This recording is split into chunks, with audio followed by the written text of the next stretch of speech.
बिस्मिल्लाहिर्रहमानिर्रहीम अस्सलाम वालेकुम। आज की इस वीडियो में हम डिस्कस करेंगे हाउसेस फॉर सेल इन कराची। इस कलेक्शन में टोटल 4 घर हैं जिनकी हम बारी बारी डिटेल डिस्कस करेंगे। सबसे पहले जिस घर के एक्सटीरियर और इंटीरियर के इमेजेस आप अपनी स्क्रीन पे देख रहे हैं, 720 स्क्वायर फीट यानी कि 80 गज का बेहतरीन घर है। डिमांड है इसकी 40 लाख रुपया। 4 इसमें बेडरूम 3 बाथरूम है। आप इसके इंटीरियर के इमेजेस में देख सकते हैं कि गुड कंडीशन है। लोकेशन की बात करें तो नज़ीर टाउन खारपर कराची इसकी लोकेशन है। राब्ते के लिए सेलफोन नंबर नीचे वीडियो डिस्क्रिप्शन में आपको दिया गया है ताकि आप मजीद मालूमात हासिल कर सकें। बड़ी फैमिली के लिए बेस्ट ऑप्शन है। नंबर 2 पे जिस घर के एक्सटीरियर और इंटीरियर के इमेजेस आप अपनी स्क्रीन पे देख रहे हैं, एरिया 720 स्क्वायर फीट यानी कि स्क्वायर यार्ड में 80 गज बनता है। 2 इसमें बेडरूम 2 बाथरूम है। ये घर ब्रांड न्यू है। इसी यानी कि अगस्त 2021 में ही ये कंप्लीट हुआ है। इसी महीने में फुल टाइल फ्लोरिंग है। अमेरिकन स्टाइल किचन है। ब्रांड न्यू हाउस है जैसा कि आप इमेजेस में देख सकते हैं। डिमांड है इसकी 62 लाख यानी कि 62 लाख रुपया। एरिया इसका sector 5D Sarjani town Karachi number 2 पे शो हो रहा है। तो नंबर 2 पे नीचे वीडियो डिस्क्रिप्शन में आपको इसके मुतलका रेंट का नेम, सेलफोन नंबर और मुतलका रियल एस्टेट वेबसाइट का लिंक दिया गया है ताकि आप मजीद मालूमात हासिल कर सकें।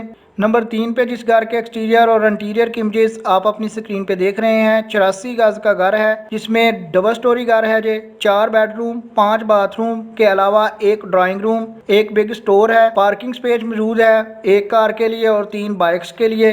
बिग लॉन्ज है, वॉशिंग एरिया मौजूद है। इसके अलावा 2 किचन है, एक ग्राउंड फ्लोर पे है, एक फर्स्ट फ्लोर पे है। पर्सनल वाटर बोरिंग भी है। लोकेशन है इसकी sector 7B Sarjani town Karachi. जैसे जो आपको नंबर 3 पे शो हो रहा है, तो नंबर 3 पे आपको इसके मुतलका रेंट का ओनर का सेलफोन नंबर भी वीडियो डिस्क्रिप्शन में मिल जाएगा। सेलफोन नंबर आपको उस वक्त तक शो होता रहेगा जब तक ये घर मौजूद है। जब भी इनमें से कोई घर बिक जाएगा तो सेलफोन नंबर मूव कर दिया जाएगा। लास्ट वन नंबर 4 पे बात करें तो 70 लाख रुपया डिमांड है। बेहतरीन लोकेशन पे ग्राउंड प्लस 1 का हाउस है करंगी नंबर 6 मार्केट वाली पहली गली में, जिसमें आपको अमेरिकन स्टाइल किचन है इसमें। इसके अलावा 3 बेडरूम 2 बाथरूम है। 60 गज इसका एरिया है। पानी का कोई इशू नहीं है। बोरिंग भी मौजूद है और मीठे पानी की भी 2 लाइन्स इसमें आती हैं। व्हाट्सएप नंबर आपको नंबर 4 पे नीचे वीडियो डिस्क्रिप्शन में मिल जाएगा। आप उस व्हाट्सएप नंबर पे रब्ता कायम करके इसके घर के मतलब मजीद मालूमात हासिल कर सकते हैं। अगर आपको ये वीडियो पसंद आई है तो लाइक कीजिएगा। अगर आप मजीद वीडियोस देखना चाहते हैं तो हमारे चैनल अच्छी बात सस्ती को विजिट कर सकते हैं, जिसमें हम डेली बेसिस पे मुख्तलिफ एरिया से हाउसेज और फ्लैट्स की, सस्ते फ्लैट्स की लोएस्ट रेट्स पे जो मौजूद होते हैं उनकी कलेक्शन करके आपके साथ शेयर करते हैं ताकि आप मुख्तसर से वक्त में ज़्यादा से ज़्यादा हाउसेज और फ्लैट्स का प्रीव्यू ले सकें। जैसा कि आज की वीडियो में, आज के दिन में आपके साथ गार्डन वेस्ट के फ्लैट्स की कलेक्शन शेयर की गई थी। इसी तरह PNT कॉलोनी के फ्लैट्स की कल कलेक्शन शेयर की गई थी। अगर आपको ये वीडियो पसंद है तो लाइक कीजिएगा, चैनल को सब्सक्राइब कर ले ताकि नेक्स्ट टाइम भी आपको अपडेट्स मिलती रहें। आपकी कीमती वक्त के लिए वीडियो देखने के लिए बहुत शुक्रिया।